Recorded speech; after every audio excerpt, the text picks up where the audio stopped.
the man casually tossed a piece of trash, only to be stunned as he saw a rich woman using a crane to lift a flower pot. Confused by the scene, he decided to go over and see what was going on. To his surprise, his strength was so great, he nearly knocked the rich woman over. Luckily, he reacted quickly and caught her just in time. He then asked her, why go through all this trouble to lift a flower pot when he could easily help her move it himself? But the rich woman looked down on him, saying the flower pot weighed 10 pounds, and there was no way a laborer like him could lift it. The next second, the man effortlessly picked up the flower pot with one hand.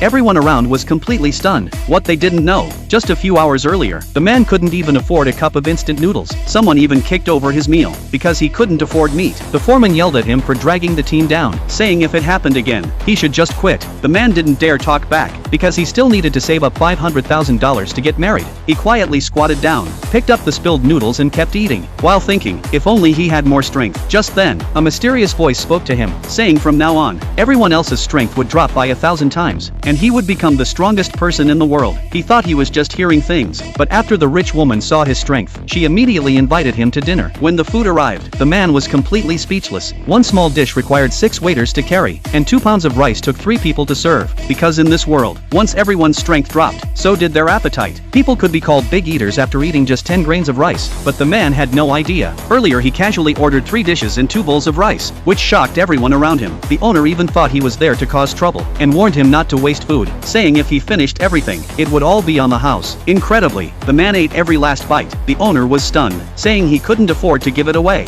The rich woman noticed his panic, and offered to pay for the meal. Then the man remembered what she said earlier, if her group didn't win the Strength King tournament, they would lose their project rights. The rich woman looked upset, and pleaded with the man to help them, because in their eyes, his strength was unmatched. But the man didn't know any of this, so he shook his head right away, thinking he was too skinny and weak for any kind of competition. But seeing she had just treated him to a meal, he felt bad refusing, so he nodded and agreed. The next day, the rich woman brought the man to enter the Strength King tournament, but as soon as they arrived, the team's original strongman became upset. He questioned why the man was chosen as the ace, and challenged him to an arm wrestling match. The man didn't back down, and stepped up to the table. When the match started, he felt no resistance at all, so he told his opponent not to go easy on him. But the other guy's face turned red from straining, and he had to claim he was just letting the man win. The man believed him, and gently pushed his opponent's arm to the table, but ended up injuring the guy. Even the man himself was shocked. The opponent couldn't believe how powerful he was, but that was only the warm-up. The real Strength King tournament was just beginning. To everyone's surprise, the event turned out to be a tug-of-war. The man began to suspect this was some kind of prank show. Even a simple tug-of-war was turned into a huge ceremony. While he was dazed, the woman's team was about to lose, but